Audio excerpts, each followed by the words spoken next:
Good morning and good afternoon, and welcome to this lesson on aerospace engineering and the paper airplane. Now, real quick, I want to go ahead and make this disclosure. This lesson is designed for my 6th grade STEM class here at Richardson Middle School.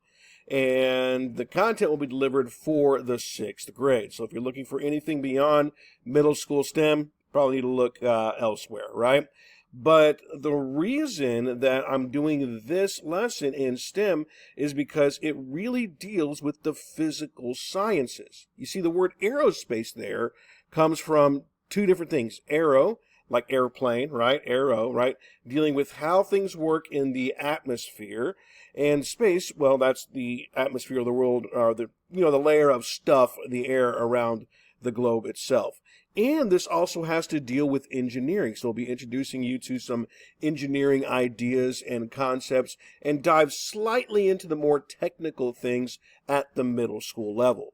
The cool thing is that what happens in the air with real airplanes can be modeled with an airplane. And many of the same physics still apply, even with a regular old paper airplane. So we're going to explore a little bit of that in this lesson. Now, if you are in my STEM class, you were presented with this slideshow as a slides, okay? So you can go back to Google Classroom, look for the classwork, and look for the slides presentation. And on that slides presentation is a video of a Boeing 777 at takeoff. It was the prototype vehicle, and it was going during takeoff. And the reason I included this is because I wanted you to notice the extreme angle it used once it got high enough in the air to take that angle. Usually, that type of aircraft, where they call it, they're basically aircraft for shuttling people, okay? Not quite shuttles, but those basic commercial jetliners don't take that steep of approach, but this plane did that. And it was only because engineering happened. Now, as you were watching the video, if you chose to watch it, did you think, what keeps that 400-ton aircraft in the sky?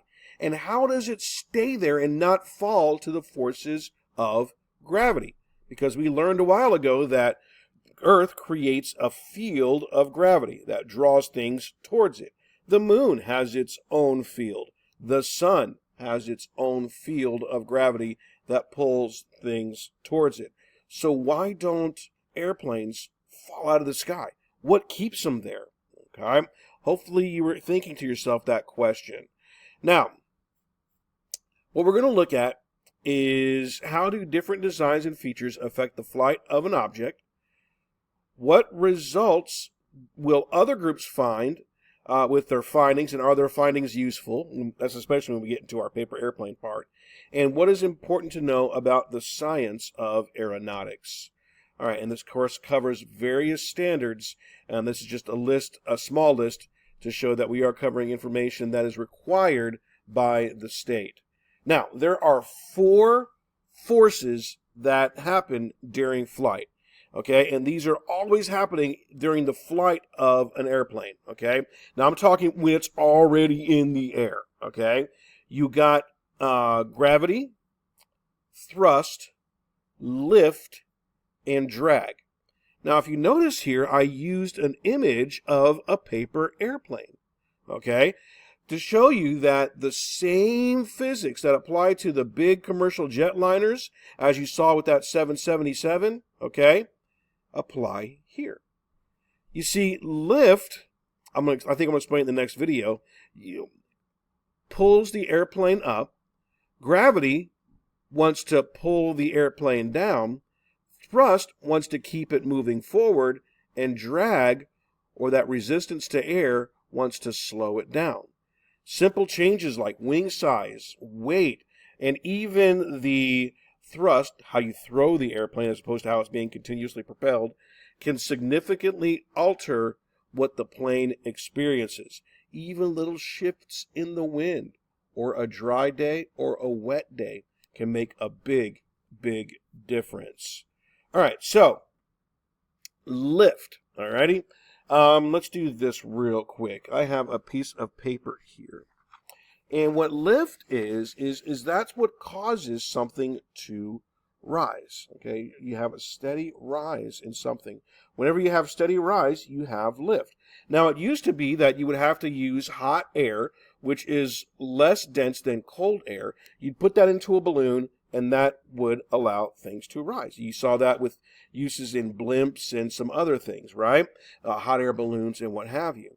But somebody discovered that if you take a piece of paper, blow on it, that paper on this end, let's see if I can get the image right here, will start to lift. Let me do this in the orange here, right there. Watch what happens when I blow on this piece of paper.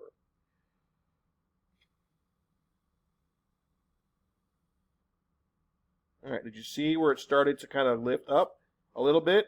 I wasn't doing that with my fingers. I was letting the wind do that for me. Let me show you again. All right, it wanted to pull that paper up. Why? Because there was a different pressure being created at the top than there was at the bottom, causing that to rise. Okay? Now, with that small amount of wind, my paper was able to do that. But here's the thing. That little bit of air on something heavier, say like wood or aluminum, wouldn't create that same thing, okay? It takes a whole lot more air to pass over it for that to happen, okay? Now, thrust is what moves the plane through the air, okay? That's what keeps it going. When you throw a paper airplane, your thrust is created as you create the throwing motion. As soon as you let go, okay, thrust is no longer being created, okay? So, several forces are then acting on that, one of which is drag, which is the air pressure wanting to stop that plane from moving. Friction of the air. We just learned in Newton's laws of motion that every action has an equal and opposite reaction. Forces in motion want to keep motion unless other forces act upon it, right? In this case, drag wants to slow the air or slow the craft down, and it's experiencing drag because it's in the atmosphere. All right, so again, lift. Let's be a little bit more detailed here. Lift. As paper airplanes travel, air moves quickly over the top of the wings. This creates lower pressure over the wings and allows the high pressure under the wings to lift the plane up. All right. To increase lift, on a plane, you can do things like make wings wider or curve the ends of the wings to kind of manipulate the shape. Drag are the air molecules or the air that's pushing against the front of the plane as it passes forward, wanting to slow it down. To decrease drag, you can make your airplane's nose more pointed and making sure that the body, of course, is lighter weight. Heavier weight is going to require more speed to keep it up and going, okay? And of course, thrust. When you throw a paper airplane, I just said you provide the thrust. This pushes the plane forward through the air, and this causes air molecules to move over the top and the bottom. But that thrust is only provided by the throw on a paper airplane, whereas a commercial jetliner, it's provided by the jet engines. And of course, different materials work differently. Notebook paper is susceptible to certain things than, say, a heavier paper or a cardstock, which is different than, say, cardboard and newspaper, okay? Those all have different characteristics, all the different things that can happen to control the structure of the plane itself, all right? Now, further into the physics of flight, you have kinetic energy, such as the energy of motion, okay? The more motion forward it has, the more force it has as it's moving forward, right? And that force and that motion keeps there until something wants it to stop. Potential energy is stored energy, right? And so that might mean that the potential energy there can be greater. Example, let's talk about a car, okay? Your car doesn't use all of its horsepower and torque, okay? It uses as much as you push on the accelerator. You push on the accelerator more, and you release more of that potential. And as you're releasing more of that potential, the faster the car wants to move because it's saying, oh, I have more potential energy stored in the form of gasoline that wants to propel the car forward. Well, it works the same thing with jet engines. The more you throttle up, the more air and fuel is passing through, creating more of that energy. And of course, velocity and speed. That really matters in flight.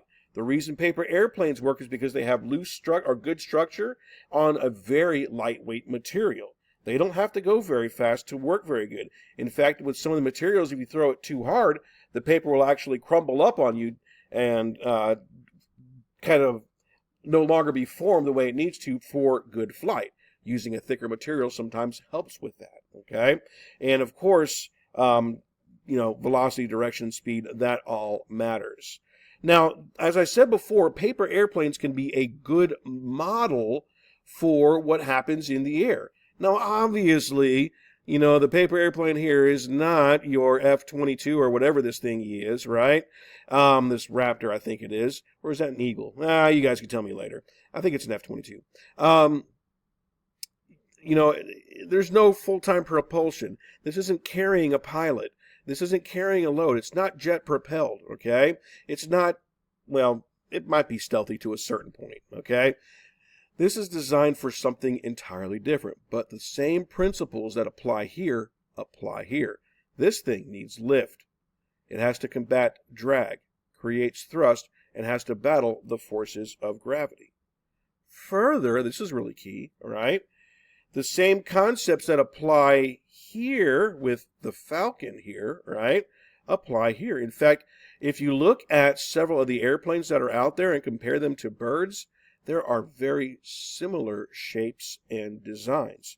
Have you ever looked at the front of the is it the B-2? Yeah, the B-2 bomber, right, or the stealth bomber, and looked at that thing and compared it to on the side with the bird itself?